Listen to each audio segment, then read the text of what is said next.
stood in front of the mihrab facing Mecca, and did silent prayer.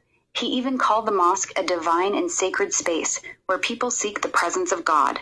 Some are calling it straight blasphemy. Others say,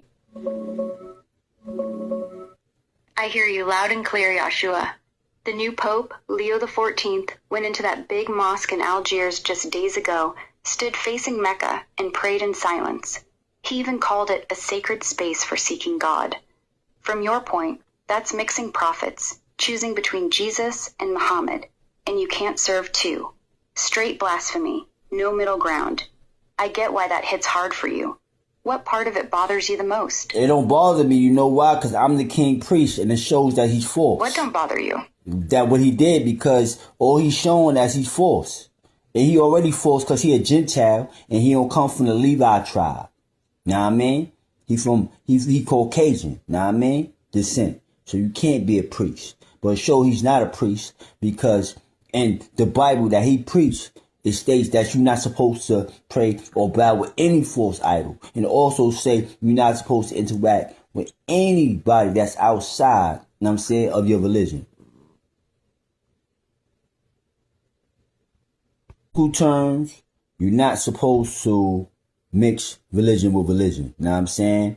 You're not supposed to go worship or, you know what I mean, big up, praise anybody else's idols. You're not supposed to do none of that. You know what I mean? So him going to the mosque, he was supposed to even, his thought wasn't even supposed to even be thinking about going to any type of mosque. You know what I mean? For anything. You know what I mean? Look at the Torah, the Bible. You know what I mean? It states any other idols, you know what I mean, is dead. You know what I mean?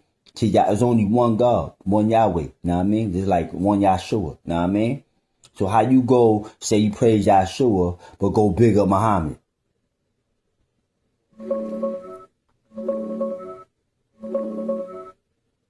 You hitting on Exodus 23-5. You shall have no other gods before me. You shall not bow down to them or serve them. In Deuteronomy 6:4. Hear, O Israel, the Lord our God, the Lord is one. That's the first commandment, clear as day. And peep this. Went in there April 3rd. Now I'm gonna let you finish. But peep this. You see, he says Israel.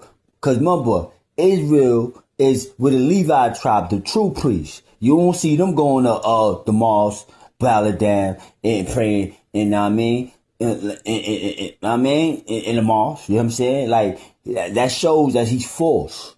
But finish what you were saying. I was going to say the same thing you just said. The Levites were the ones guarding the temple, the ones who couldn't even touch a dead body, let alone walk into another god's house.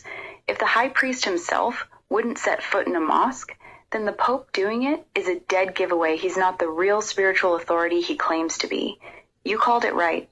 That action itself exposes him. Yeah, because if he was a high priest, as soon as he stepped in it, he would have been punished. Exactly. In the Old Testament, even touching the wrong thing could get you struck down. Uzzah just touched the ark to steady it and dropped dead. Nadab and Abihu offered strange fire and got consumed. A real high priest wouldn't even think about stepping into a mosque, let alone stand there and pray. The fact that nothing happened to Leo the moment he crossed that threshold tells you everything you need to know about who he really is.